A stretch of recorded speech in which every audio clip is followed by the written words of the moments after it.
Hey everyone, Jen Hatmaker here, your host of the For the Love podcast. Woo! Welcome to the show. I'm like exhaling because not 45 seconds ago I just finished this interview and I'm like I feel like I could just run around the block. So we are wrapping up a series called For the Love of Black Trailblazers. It's been amazing. We had Asia Wilson in, absolutely a superstar, two-time WNBA champion, like phenomenal interview. We had Jerry Merritt, Tyler's mom, who has just risen through the ranks of such a powerful position in the city of Vegas.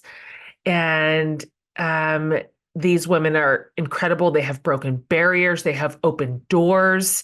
It's been a thrill to hear their stories and to celebrate them. And you guys, our final guest to wrap up this amazing series is literally a powerhouse. She is a powerhouse in her field, but also in the world. She's a brilliant political analyst.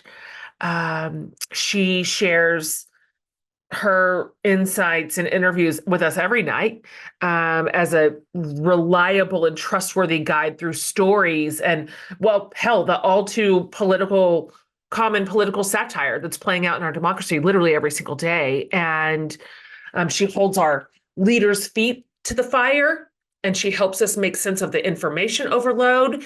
And I am telling you, wait till you hear this conversation today. I was like drinking through a fire hose. Guys, get ready to enjoy today the absolutely incredible Joy Reid. Now, you know Joy, but for those of you who need a refresher, Joy Reid, she's an MSNBC political analyst, and she's the host of the ReidOut, which airs weeknights on MSNBC. And she holds the title as the first Black woman to anchor a cable primetime news show. It's just a really big deal. On her way to this space, she hosted previously the weekend program AM Joy, the daily news show, the Reid Report. And listen, she's got the goods. She's got the credentials. Joy is a Harvard grad with a degree in visual and environmental studies, concentration in documentary film. She's a Knight Center for Advanced Journalism Fellow. She was the press secretary for the voter registration and mobilization entity America Coming Together. She worked on the Florida branch of the Obama campaign. And her political writing prowess landed her columns and articles everywhere. New York Times, New Republic, Guardian, Daily Beast, New York, all of them, just all of them really. She wrote a New York Times bestselling book called The Man Who Sold America, Trump and the Unraveling of the American Story. And she has a new book coming out that we're going to get into in just a moment. And so this is to say nothing of her wall of awards. She has received nominations and awards for her media work from the NAACP, the Emmys, the Women's Media Center, National Action Network, and GLAAD. She is so smart. She's so smart. This conversation is packed. I mean, I ask her everything. I ask her about immigration. I ask her about reproductive rights. I ask her her prediction for the election this year. I ask her what she thinks is on the line. I mean, it is all in here. She is so brilliant, so knowledgeable. I just sat here like hanging on to my desk the whole time, like just to stay with her. This is a smart conversation, interesting, important, and even hopeful.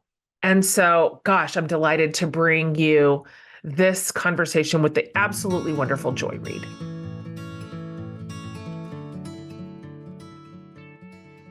Joy, welcome to the show. I'm just delighted to have you here. Jen, it is so good to be here. Thank you.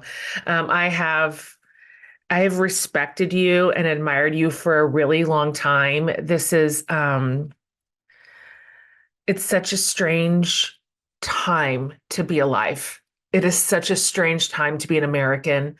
I find myself just absolutely scanning the horizon for trustworthy voices of reason, which used to feel like they were abundant. And now it's like, where did they go? And you're one of them. And it's so profoundly, I don't know if this is quite the right word, but comforting to have someone with such a level-headed, clear assessment of the state of things at the helm. I'm like, maybe we're going to make it. Joy's here.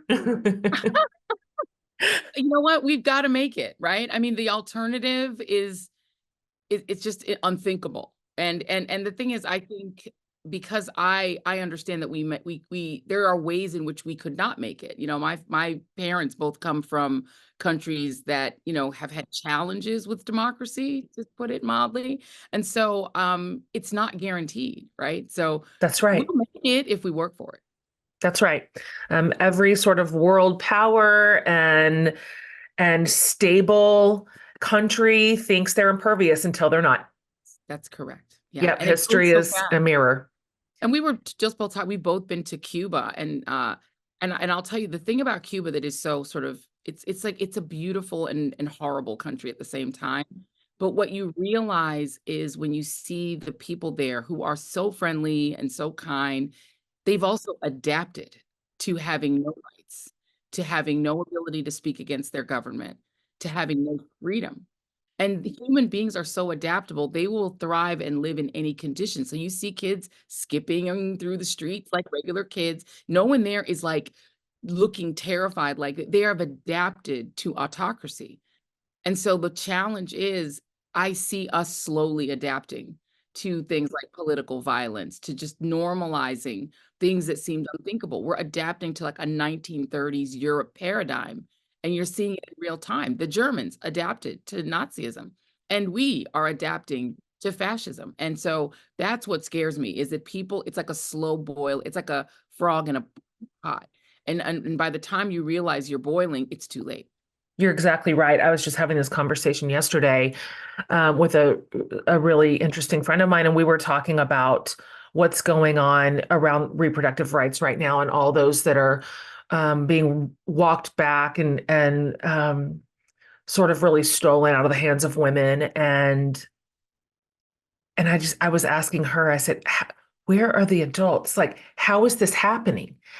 Why aren't the adults in the room standing up saying, this is not acceptable in America? But it's what you're saying. It's like it's one little piece of legislation at a time. It's incremental Yeah. until all of a sudden You know, here we are. and here we, you know, it's funny. I was in Texas, and this was, I want to say, 2 years ago. We were doing a live show from Fort Worth.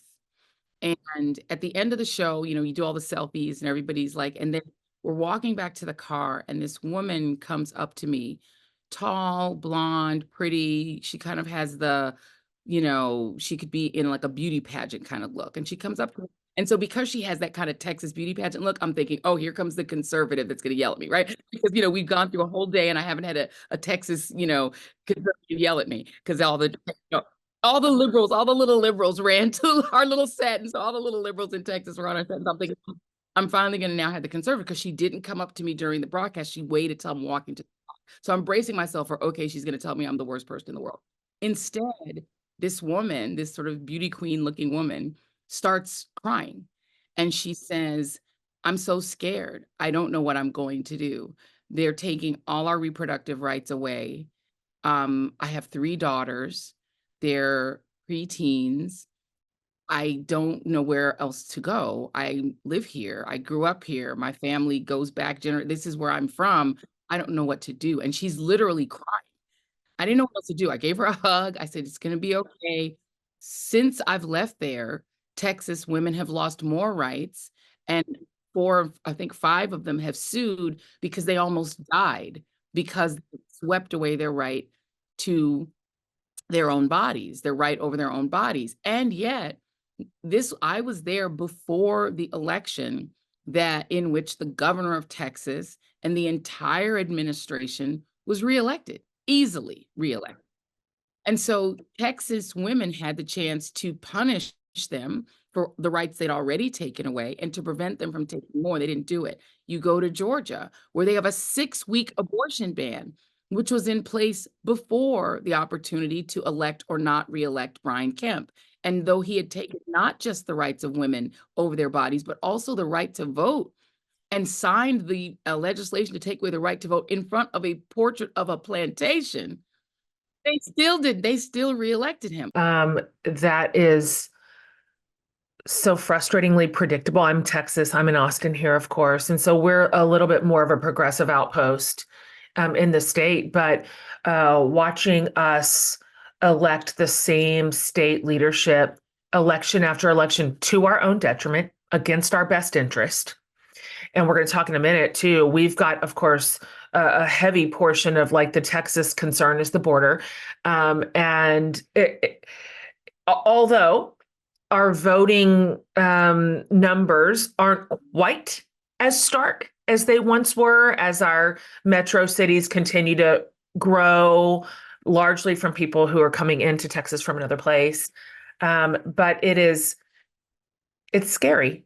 It really is. Like, it's scary and it's frustrating, and the stranglehold that the GOP has on its base, that they are unwilling to see themselves as pawns or even imagine what would this mean just for my daughter.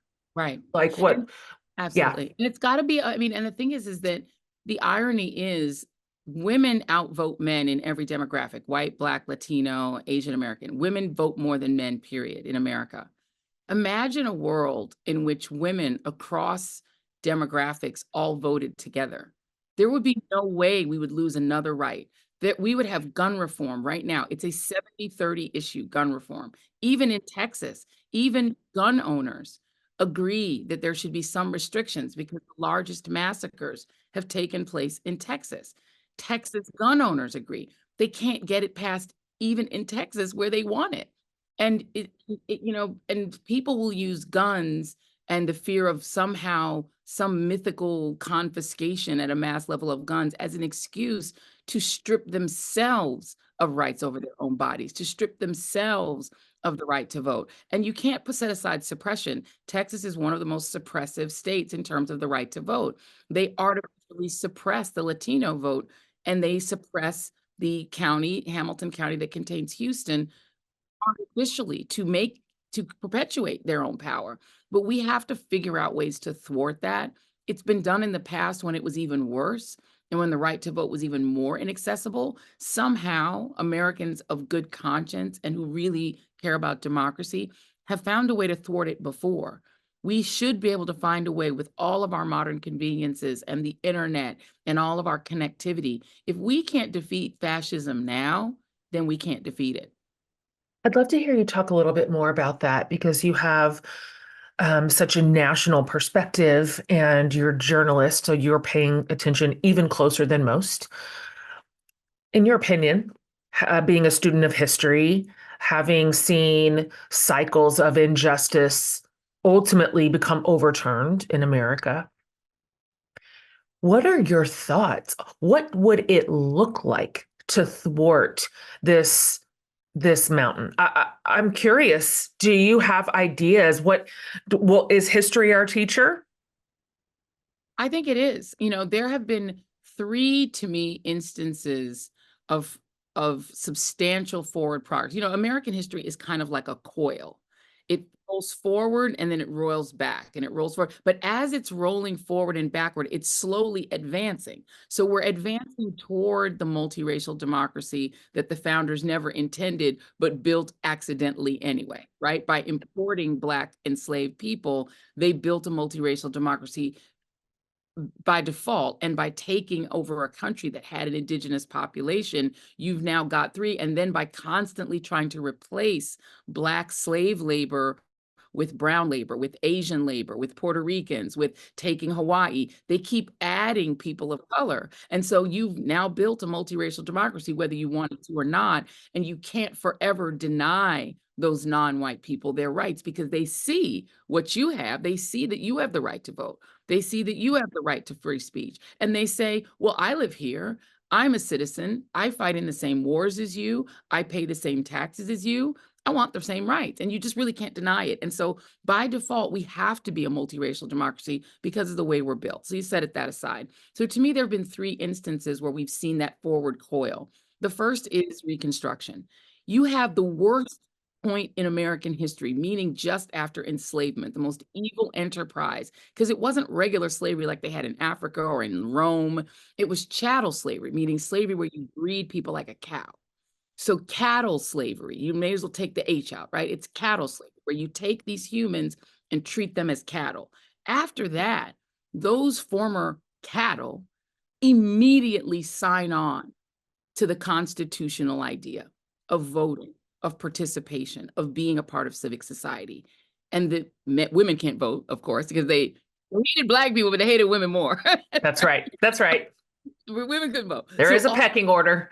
There's a pecking order, and women are at the bottom. But they let the men vote.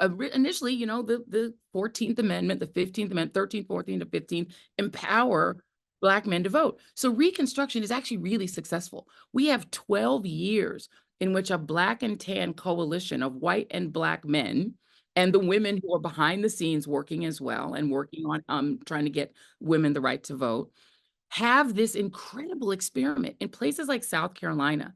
South Carolina is the first place we had free public school because of the Black and tan. It was Black schools, which were free public schools. It creates a system that then perpetuates nationwide. The first place we have an HMO, meaning affordable health care, is in Mound Bayou, Mississippi, where a Black man named T.R.M. Howard creates the first HMO to create affordable health care. The experiment in Reconstruction actually worked. Then the angry people, the Trump people of their time, roll that all back with redemption. The second time was, during the time when women got the right to vote, the early 20th century, when you had this huge upheaval. But in those decades, we got things like labor laws, which ended child labor. We got women the right to vote. It didn't apply to Black women initially. It took a little time to get that to go. We got things like an 8-hour workday, union rights.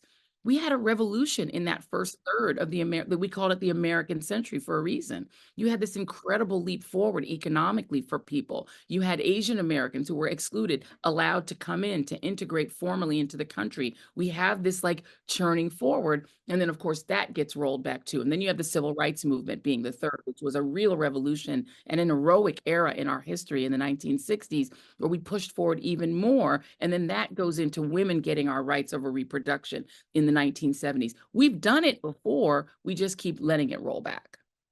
You could throw Obama winning too as the fourth. I will.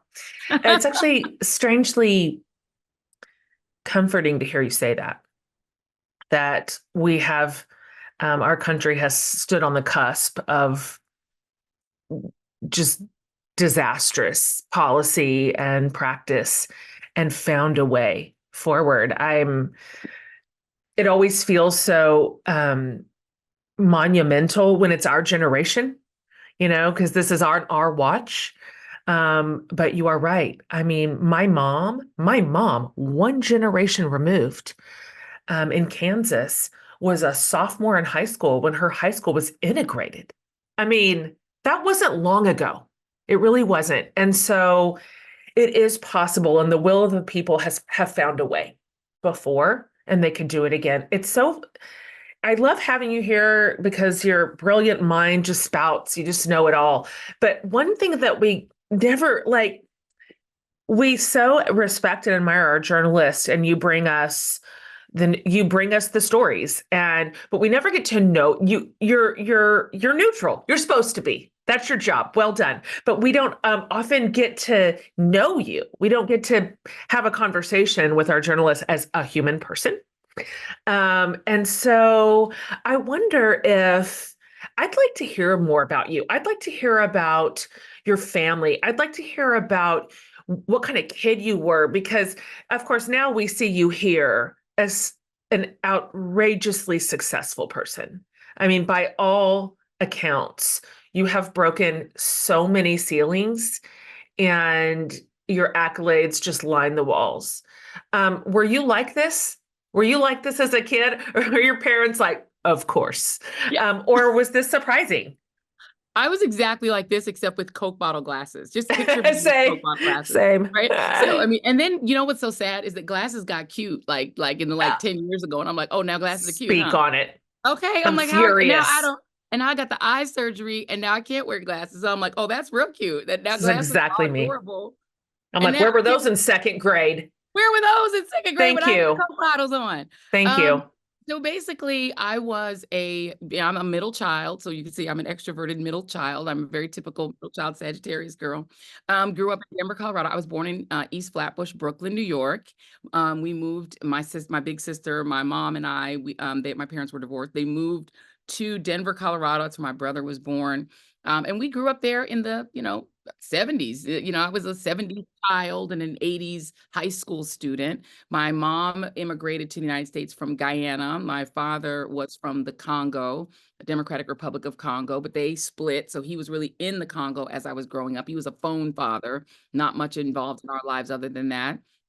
And so we were just like a team of four. It was my mom, who was this adventurous, incredible woman she was a nutritionist and dietitian. And she did all of these projects where we were constantly on the road. We would do road trips. We were the road trip family. And we drove really all over the United States because she was working on a book, or she's working on a research thing, or she was just curious to see San Francisco or visit a friend. And we were portable. We didn't have a lot of money, so we had to do it all in the car. We didn't have money to fly. So we just kind of all over the country. And I grew up with this adventurous spirit because of my mom. And because we were West Indian kids, we kind of declared as young kids we were going to be a doctor, a lawyer, and an architect. And so I was supposed to be the doctor of the three, but my mom passed away when I was 17, and that kind of blew up my plans. So I arrived at Harvard, went through a period of really deep depression and discombobulation, took a year off, moved to New York, lived with my auntie Dolly for a while, but she was hyper religious. Now, I grew up Methodist. She was evangelical. And so I wasn't used to a 4-hour church, and I wasn't used to 4 days a week, a 4-hour church. Get excited. Get excited. So I lived with her for about a year, a little less than a year, and then I moved out, lived on my own, and I moved into Fort Greene, which now is basically the Upper East Side. It's very gentrified, but at the time, it was Spike Lee's playhouse. Spike lived down the street from me. There were films being filmed on our street all the time. It was Brooklyn Bohemia, basically, Black Bohemia of that era. And so that sent me back to school with a completely different mindset. I switched my major to documentary film, what they call visual environmental studies at Harvard, and just decided I wanted to be Spike Lee. But I wound up not being Spike Lee. I wound up in the news instead because I always loved news. I was a news junkie growing. Oh, I always loved it. I was addicted to it. I got addicted during the Iran hostage crisis, just aging myself. And my mom would let me sit up and watch it because she loved news too. So I would sit and watch the news. I would watch the Sunday shows, Meet the Press. I just watched it all, and it was just all in. And so when, long story short, we had an opportunity, my then boyfriend, Jason, and I, who's now my husband, we were pregnant for the second time, and we needed a house, and we decided to move to Florida. And I needed a job. And I wrote to the Fox affiliate in Miami, a 2-line thing saying, I really love your entertainment show at night. Would you hire me, please? With a question mark. Crazy. Crazy. And when you say right, you mean right, like on paper. Right? Yeah, You're I right. wrote a Right. paper. I wrote like a Yeah. paper. Yeah, I wrote them a paper Right. letter. And they There's no hired slide me. into someone's DMs back there. There was Like no this DMs, old honey. fashioned hustle. Hunty, Yes. we had to write letters. That's I wrote a right. letter. And I got hired, and I wound up swept into the news business, worked for NBC News. And I quit NBC News because I was very against the Iraq War, and I didn't like the way the news media was sort of jingoistically covering it. So that put me in campaign world. I went and worked for this George Soros funded PAC that was trying to defeat George W. Bush. We lost. And then some of those same people, I had like an interstitial in talk radio. And then some of my friends were working on the Obama campaign from the '04 campaign. They got me on, and the rest is history. I ended up being a pundit after Obama won, got swept back into NBC running something called thegrio.com, which is actually, I think, where I met our mutual friend, Tyler Merritt. I think that's where I met Tyler when I was at the Grio. And then I ended up just doing a lot of TV at MSNBC and getting a couple shows, and 3 shows later, here I am. I mean, and let's not undersell it. You hold the title of the first Black woman to anchor a cable primetime news show. It's not small. It's just, I have goosebumps. I just have goosebumps. I mean, It's profound. It's outrageous that you're the first in my generation. That's outrageous. But such you've plowed up a field that was inhospitable. And I would love to hear you talk about that, about how that feels to you. It can't be lost on you, I'm sure. But you grabbed it an inch at a time. So I know you sort of grew into that sort of spot, but I'd like to hear about how that feels. And then I'd also like to hear how you feel about changing the media landscape so that more Black women are not only like represented, but in charge. Yeah. And what that looks like for you. Absolutely. No, it is profound. I mean, because I grew up, the only person who looked like me on TV was Gwen Ifill, and I revere Gwen Ifill. I remember one in 2015, very quick side story. I saw Gwen Ifill across the street. I was in town from when I was doing my weekend show, AM Joy, on 2015. We go down to Selma for the bridge crossing. It's going to be actually soon.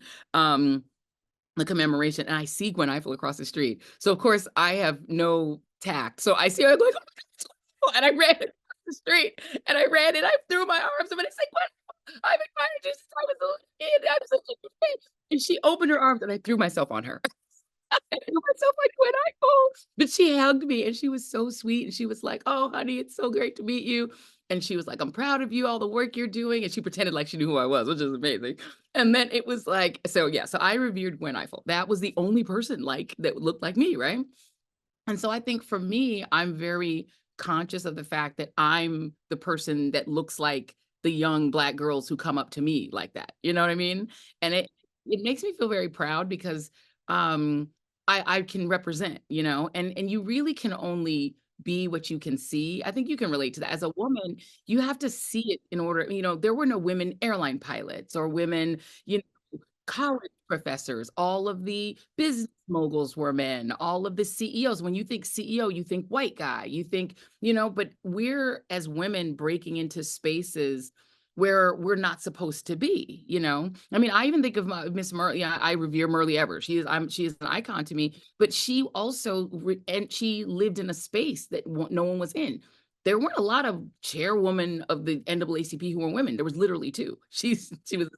So it's like as a woman of color, you feel a profound sense of responsibility occupying these spaces where no one has occupied before. But what I try to do just in my work, and whenever I have a show, I'm very proud of the fact that I'm usually the show with the most diverse team.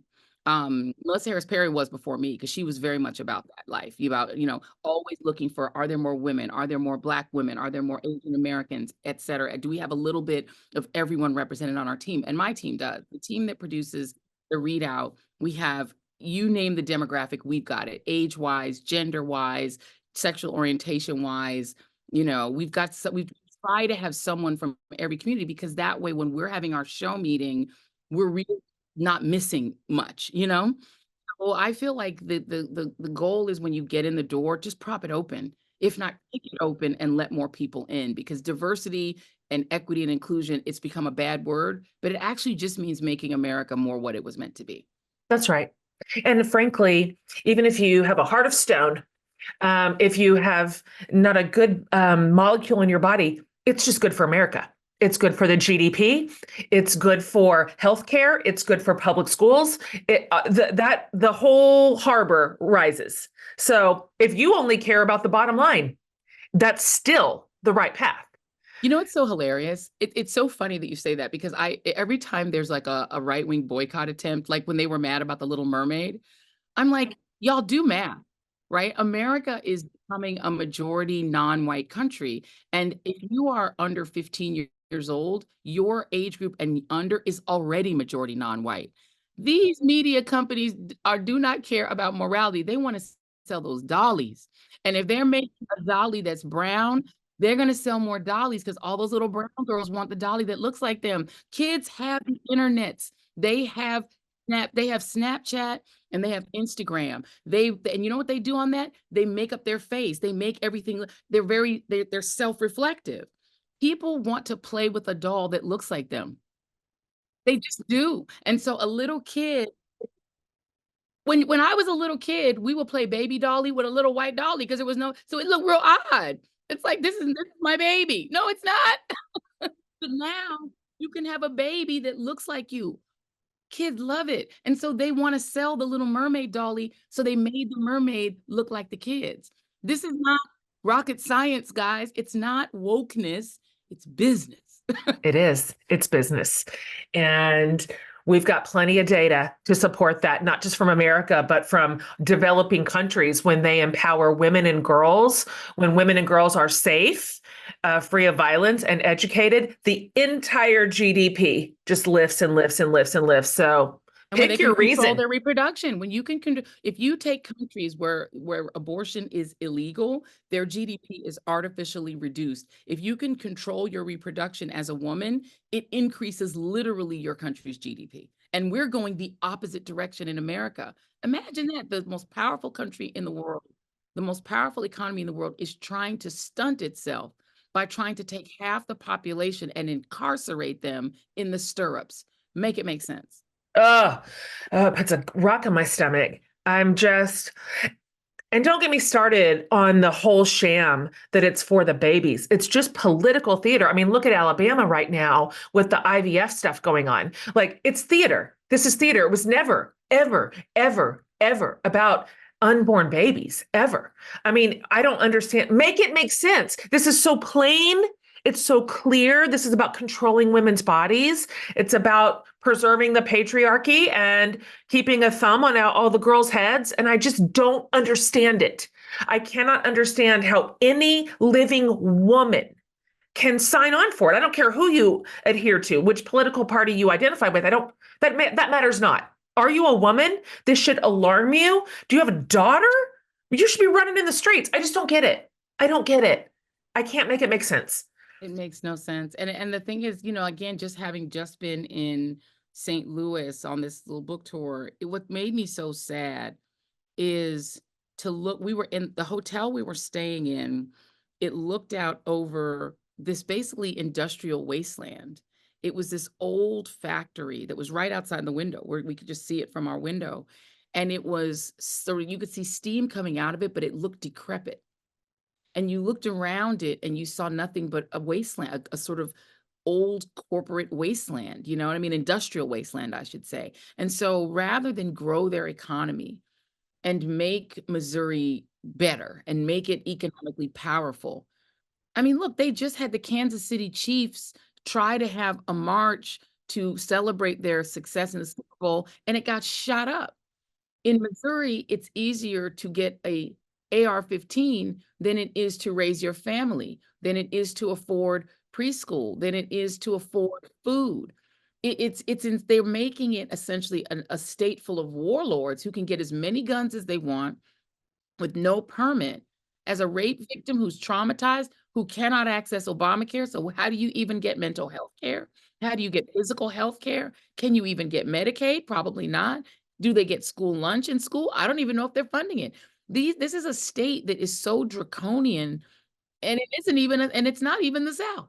So we're just thinking it's not just the South, it's red states, period. They will not fund decent lives for their citizens. They will not fund food for their children, but they say that stopping abortion is about the children. Make it make sense. That's right. And it won't. And it because it's not about that. Nope. Tennessee just has done the same thing. They just denied millions of dollars for their summer food program for kids who are going to go hungry now. The born kids. The born kids. Yeah. When you're unborn, they love you though. Listen, they'll go to the mat. I'd like to hear your thoughts on immigration. You're obviously a daughter of immigrants, and so you have a very personal understanding of what it means to immigrate to America, what it means to build a life here. And of course, I'm Texan, and so this is constantly at the forefront of every sort of state conversation. And yesterday, Biden and Trump are in Texas right now, both talking about immigration from very different angles. And so Biden was down in Brownsville, and which we kind of have a really interesting model that is working, and it is it has dignity inside of it, and it's humane. Anyway, blah. Okay, so I'd like to hear your thoughts on, because immigration and the border, it is an issue. It bears our attention. There is the need for like reform and better systems and better policies. So it's not a non-starter, but the demonization, of course, of people crossing the border is such a predictable trope and useful. It's become very, very useful. So your thoughts, your solutions, if you have ideas, what do you see? What do you know that's different than the sort of national narrative, at least on one half, spun constantly? Well, it's ironic, especially for Texas, which is basically northern Mexico, to be like, Right. no more brown people. That's right. Our Texas and school district is, I California. think, 65% Mexican kids. Like, come on, guys, let's get serious. This is who mean, we are. Yeah, Yeah. this was Mexico. Yeah. But the thing that about I mean, we were in El Paso a few years ago on my old show, and it's interesting when you actually are in El Paso and places that are border communities, as you're saying, there's a whole thriving economy. There are kids who live in Mexico and go to school in Texas, and vice versa. People pass back and forth. There are a lot of American seniors who can't afford drugs to buy their prescriptions, and they stay in El Paso for a few days, and then they go to Mexico and buy their prescriptions because it's just cheaper. So there's a whole real economy that passes back and forth, that people that are in places like New York screaming about it, or in Indiana screaming about it, they don't even see. So my mother came here to this country in 1960. It took her 16 years to get her citizenship. The first time she was able to vote was in the 1976 election, when she finally became a citizen. She signed the paperwork because you have family immigration, this chain migration, which Melania Trump, by the way, used to get her mom and her sister in. Chain migration. My mom used it as well for her nephews and nieces. And so most of my family who are in this country, my mother helped them get through once she got her paperwork through. But the process is very onerous and takes forever. And my mother came here as somebody with a college degree, working on a master's degree, and ultimately a PhD. She was a contributor economically. She never had fewer than 2 jobs. This was a working person who was constantly struggling to to make money, but she was not on this quote unquote system. So immigrants are mostly like my mom. Those immigrants who people are fighting hardest against, the people who are coming from Guatemala and coming from El Salvador, and by the way, also coming from China and Ukraine at this point, or trying to come in through Mexico, all they want to do is work. They are the hardest working people you will ever find in America. If you see a construction site, they're on it. If you see a field where they're picking vegetables and fruit, they're out there. They're the ones working 12-hour days for almost no money. You love these chicken sandwiches. Remember when Popeye's chicken sandwiches, nobody could get a hold of them? There were long lines outside of them. The chicken plucking plants that are located primarily in states like Mississippi are literally full of migrant labor. And they're sometimes 14-year-olds who are cleaning the blood off the floor, doing the dangerous work of deboning those chickens so that everybody can have their sandwiches. This economy is built on the labor of those people. And if they weren't doing it, I promise you, you wouldn't do it, because these are the dirtiest, most dangerous jobs in America. And they are done quietly behind the scenes by migrant labor. Why? Because America's economy was built on perfect capitalism, slavery. When slavery ended, there has been a race from the time of slavery on to replace that free labor with labor that's as cheap as possible. It's why we have Puerto Rico. We wanted those laborers. It's why we had so many Mexican laborers that, by the way, Ronald Reagan completely did amnesty for 2 billion people in the 1980s. Because we have people here who we want desperately their labor, because Black folks ain't doing it again. We've been in the fields and we're not going back. White Americans ain't going in the fields, period. They ain't done it, not do it. Asian Americans did their time building the railroads. They said, been there, done that. Now they've moved on. And we keep trying to replace cheap labor. Now, America could change that by paying people living wages, but Americans don't want to do that. We love the cheap labor because we love the cheap chicken sandwiches. So if you like cheap food, you're going to need their labor. That's number one. Number two, the reason you have such a huge increase in the number of people that are massing at the border is in part because of Donald Trump, because he mismanaged the COVID pandemic. You can look on a chart. And you can see that migration and the instances of encounters between Border Patrol and migrants decreased substantially under Presidents Obama. And also Biden has gotten it down, but Obama and Bush actually got it down because they created a system when you come in for you to seek asylum. A lot of these people are fleeing terrifying circumstances, drug gangs, cartels in places like El Salvador, in places like Venezuela, or crushing poverty partly caused by climate change because their lands can't be tilled anymore. They are untenable. When they come here, it used to be they went through a system. The system is broken, and it was broken in part because during the Trump administration, he bollocksed the pandemic. And rather than figure out what to do when the whole of the continent was reeling under this pandemic, they just had chaos. You see the spike during him. Biden is still dealing with the pandemic era chaos Trump left behind. Is he dealing with it perfectly? No.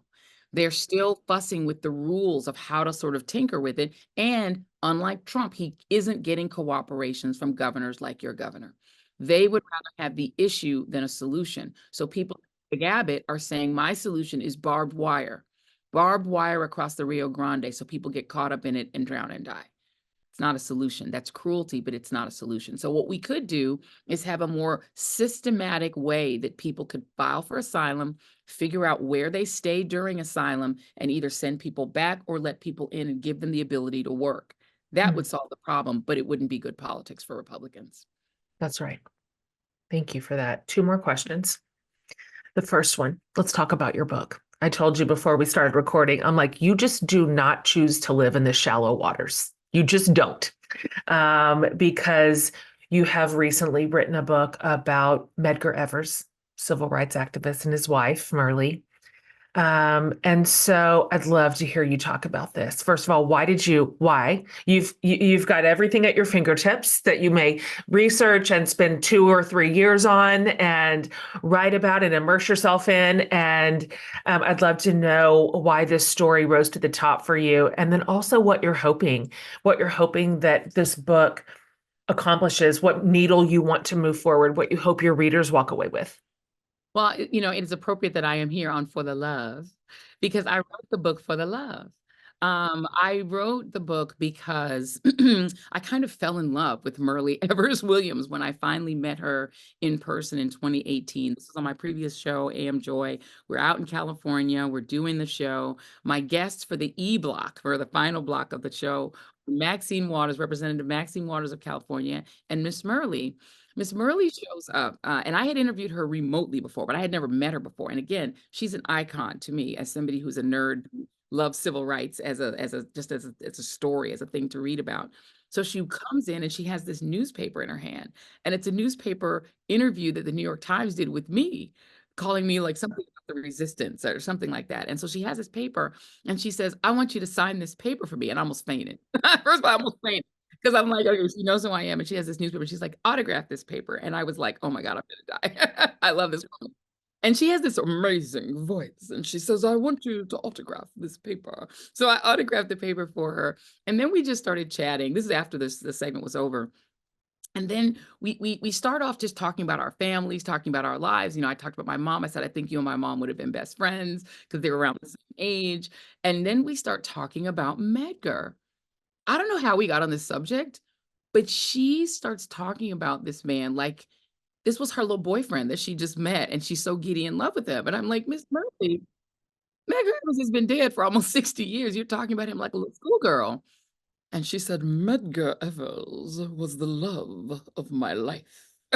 Like that. And I said, so, okay, ma'am. So that conversation actually just stayed with me for years. Like I didn't actually start this book until like 2 years later, 2 years later, almost 3 years later. And I'm sitting with my book agent, Suzanne Gluck. Cheers to Suzanne.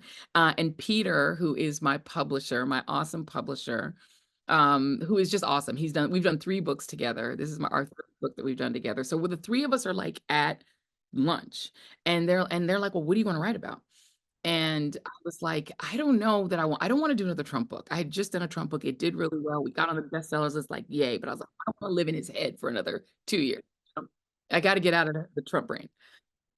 And I just was like, I think I want to write a love story. I think I want to write like a civil rights love story. What would you guys think about this? Like this, it would be different because it would be different from what I normally do because I normally write about politics. But I love history.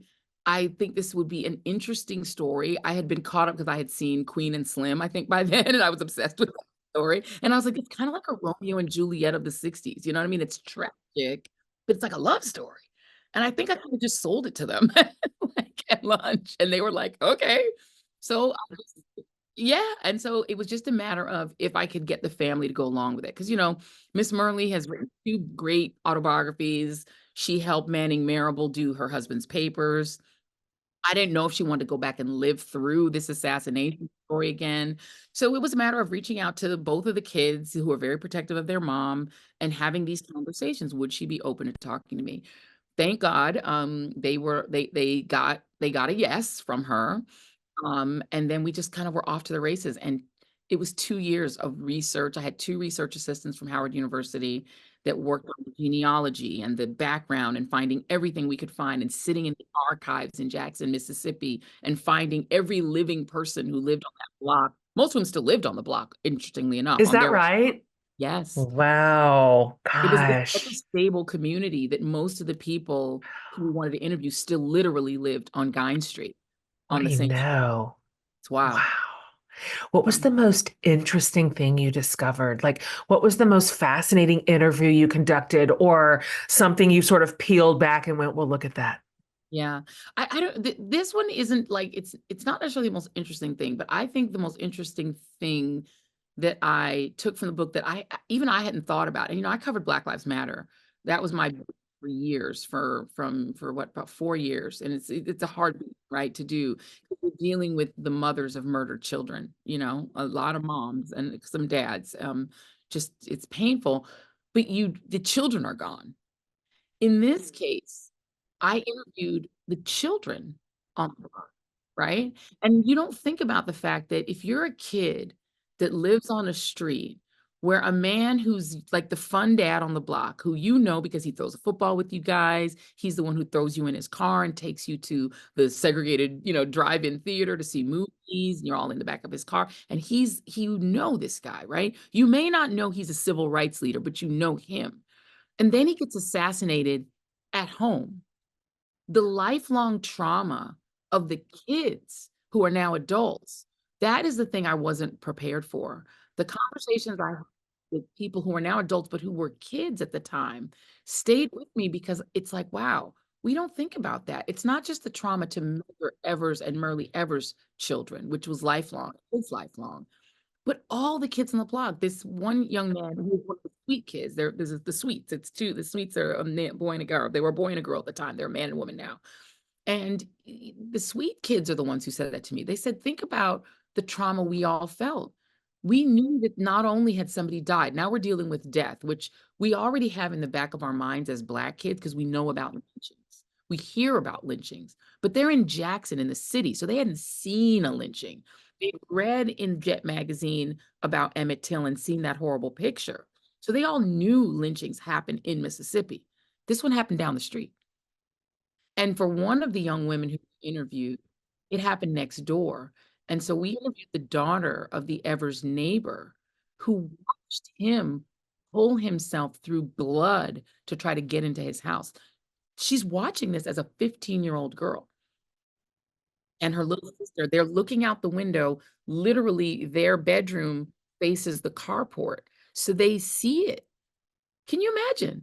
And me neither. And so it's like, these are the kind of things that our young men and women take in wartime, and it traumatizes them for the rest of their lives. Imagine being a kid, just a kid on the block. So that's, I think, the thing that was the most profound for me. Last question. And off you go off to your day.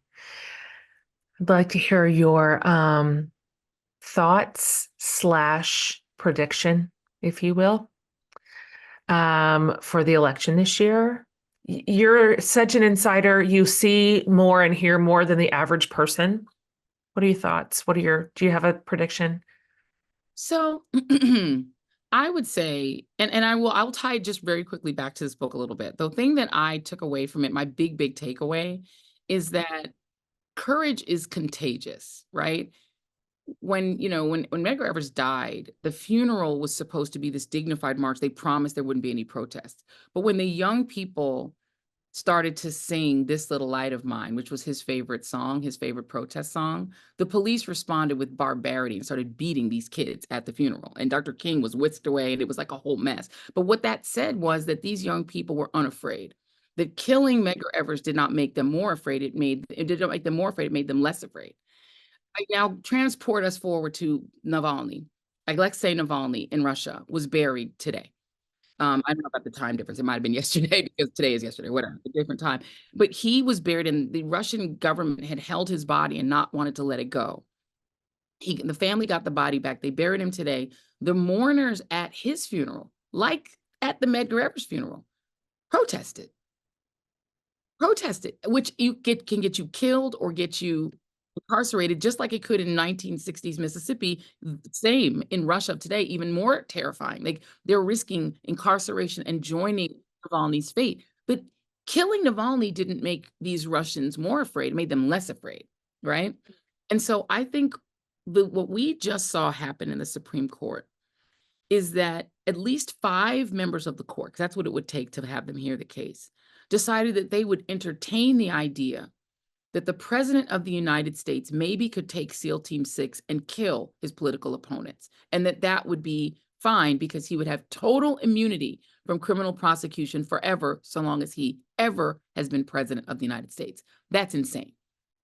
The fact that they're doing it and that they're going to hear this case, not now, but in more than a month from now, that they're going to delay and delay and delay it, and then hear it with the husband of one of the insurrectionists sitting on the dais, Clarence Thomas, getting to decide whether his wife's advocacy for overthrowing the government was legitimate.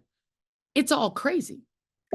But what should happen for Americans is that the apostasy against the Constitution of our institutional supposed guardians, the Supreme Court, the Congress, the House of Representatives, all of them are apostates at this point. None of them believe in the Constitution. They believe in power. And they've decided that the power that their power depends on Donald Trump being president again. It seems like that is a now joint conclusion of the Supreme Court's conservative majority, the House majority, and some senators, people like Lindsey Graham, who used to know better. Given that, those terrifying facts should make us not more afraid, but less afraid. Because what these people are doing are empowering us. What they're saying is, we're not going to save you. We're not going to help you. There is no cavalry. We are the cavalry. We have to be the cavalry. As Barack Obama loved to quote, we are the ones we've been waiting for. So we need to stop relying on the courts to save us. This is a Medgar Eversism. The courts can't save us, Mississippi. He didn't believe that. His bosses thought the courts will just let the Supreme Court do it. He was like, nope, we have to save ourselves. We have to save ourselves. And likewise today, we have to save ourselves. Now, we may not like the choices that we have, but life ain't about good choices. Life doesn't give you great choice. We don't always get a Barack Obama to vote for. We almost never do. In fact, we've gotten it once, literally. So what you have to do right now is you have to think in holistic terms about how to save yourself, because now this is about saving ourselves from autocracy, fascism, and for women from incarceration in our states, our wombs being the property of men who don't think much of us and don't think of much of our rights. We have to save ourselves, not just by voting for president, but by choosing the Senate in a different way, by choosing a different House of Representatives, by choosing different state legislatures, different governors. You need to start choosing not based on the party you're loyal to and the jersey you put on at age 18 when you became a Republican or a Democrat. You need to choose based on who's going to let you be free. You need to choose based on who's going to support your freedom. Your freedom is at stake now. And unfortunately, Democrats keep saying this is the most important election of our life. We keep saying it, and it's wrong to say that all the time because people feel like you're crying wolf. But y'all, I'm telling you, this time, it's real. This is it. This might be our last election. So this time you need to choose freedom, not your jersey. Take off that jersey. If you are a Republican, and I'm talking to your sisters, my sister, I'm talking to white women who still vote majority Republican. Take that jersey off. Forget the parties of the people in front of you and do a little research. People like to say, do your own research during COVID. Do a little research. Which of the candidates on that ballot believes in your freedom? And I mean up and down, from school board, who believes in your freedom to decide what your children read? Who believes in your freedom over your body? Who believes in your freedom to vote? Who believes in your freedom? Vote your freedom, not your preference or who you like or who you'd prefer or which party is your jersey. You got to vote your freedom or none of us will have freedom. That's right. That's the North Star. And it's pretty simple, frankly, at this point. Like we can get in the weeds on all the things and all the policies, but it's going to come down to this. My friend Sharon McMahon, who's leads a large community of invested citizens, really. She also says democracy above party. So we're voting for democracy right now too. Trump's made it clear I don't necessarily plan to leave office if I get it. So I believe him. Remember, I believe him. What they have said with the Supreme Court is entertaining and Rachel Maddow said this brilliantly the other night on MSNBC.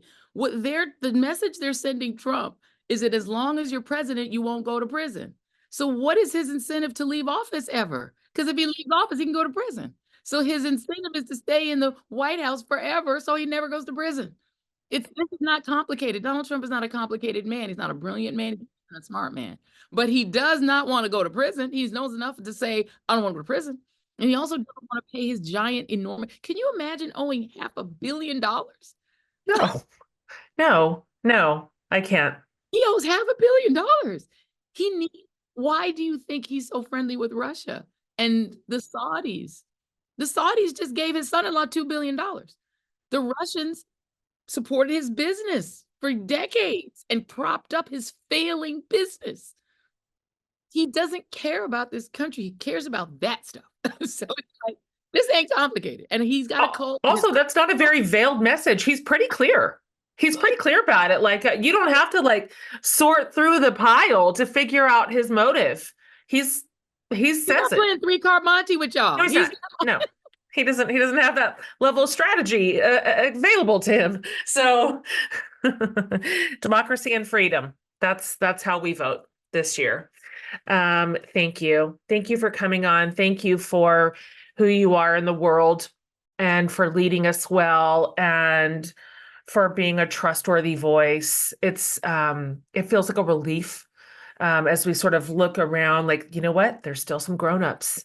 There's still some grownups steering the ship. But this is the time for everyone to be their own hero this year.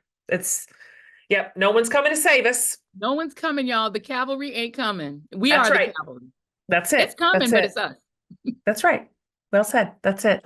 I'm so happy to have met you. Thank you so much for being here. I'm just following you and listening and cheering for you in every possible way. And people who want to read your book, which is such an incredible gift, they can get it anywhere books are sold. Yes, they can get it. But choose an indie bookstore if you can, because we want to keep the indie bookstores alive. Big yes, big same. All right, you guys. Thank you, Joy. Great to meet you. Great to meet you.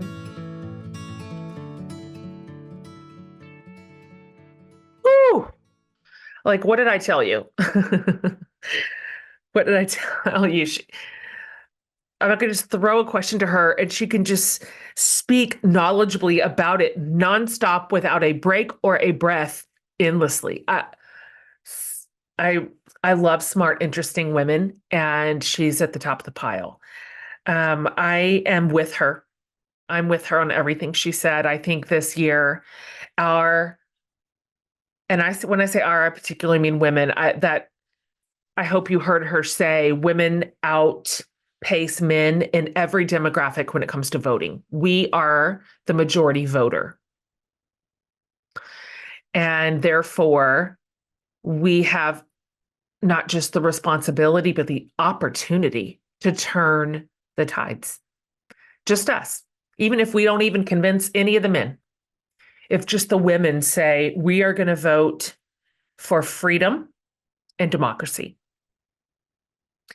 we have that power. And this is our year to galvanize and mobilize and cherish those ideals above all else. So, I'm going to put links over at jenhatmaker.com under the podcast tab. It'll have this episode if you'd like to share it. This is a good sharer. This is a really good sharer. We have the video of this interview over on my YouTube channel if you'd like to watch us have this conversation. And then I'll have over there links to all of Joy's books, including her latest book about Medgar and Myrlie, and everywhere that you can get it. And so thank you for being a part of this important conversation. We don't get to sit this one out. We just simply cannot. So wherever we live, whatever background we come from, and however we have identified thus far, it's all hands on deck this year. And so thank you for being a part of this really important conversation. And thank you to Joy Reid, who is just as brilliant and wonderful as expected. All right, you guys, new series starts next week, and don't miss it. If you haven't already subscribed to the show, do it, and you'll never skip an episode. All right, love you guys. See you next week.